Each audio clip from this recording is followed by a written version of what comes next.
وہ سالبہ تھا، ایک منافق تھا، پہلے صحابی تھا، بعد میں منافق ہو گیا، بہت غریب تھا، بہت غریب تھا. اللہ کے نبی کی بارگاہ میں 5 وقت کی نماز پڑھتا تھا.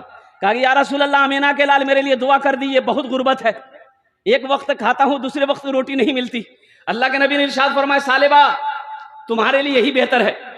کہا کہ نہیں یا رسول اللہ اب برداشت نہیں ہو رہا ہے، بیوی بچے بھوکے تڑپ رہے ہیں، دعا کر دی، آپ صرف دعا کر دیں گے میری بگڑی بن جائے گی.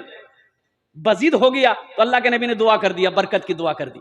جس کے صدقے میں اللہ نے ساری کائنات کو پیدا کیا وہ دعا کرے، وہ دعا بھلا قبول نہ ہو. دعا قبول ہو گئی. وہ سالبہ کے گھر میں بہت ساری بکریاں تھی، بڑی برکت ہوئی. اب دیکھا یہ گیا کہ 6 مہینہ میں جو بکری بچہ پیدا کرتی تھی 2 بچہ، اس کی بکری کم از کم 10 بچہ پیدا کرنے لگی.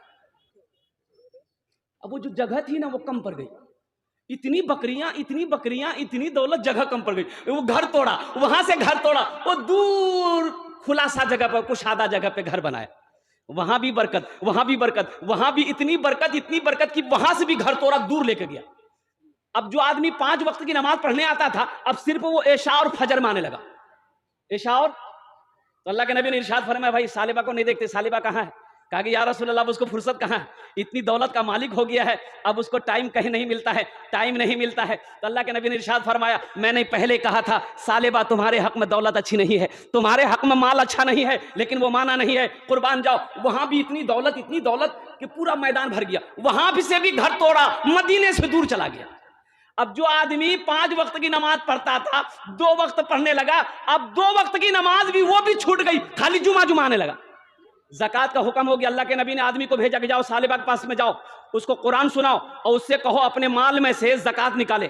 وہ قاصد گیا، آدمی گیا، بھائی سلام کیا، بولا سالبہ ہم مدینہ سے آئے ہیں، اللہ کے رسول نے مجھے بھیجا ہے، قرآن نازل ہو گیا ہے، قرآن میں اللہ نے کہا ہے وَأَقِیمُوا الصَّلَاةَ وَآتُوا الزَّکَاةَ، نماز قائم کرو، زکوٰۃ دو. تو تم اپنے مال کی ہزاروں بکریاں تمہاری ہے، اونٹ ہے، یہ ان کا زکوٰۃ دو. بولے بابو تم جاؤ مدینہ، ہم سوچ کر بتائیں گے. اتنا کہنا تھا، سوچ کر بتائیں. وہ قاصد آیا اللہ کے نبی کی بارگاہ میں، یا رسول اللہ سالبہ نے کہا سوچ کے بتائیں گے. اللہ کے نبی کا چہرہ سرخ ہو گیا.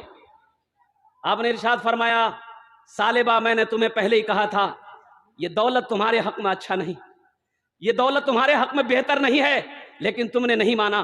اور سالبہ کو افسوس ہوا کہ یہ میں نے کیا کہہ دیا. تو وہ بہت سارا مال لے کر مدینہ پہنچا.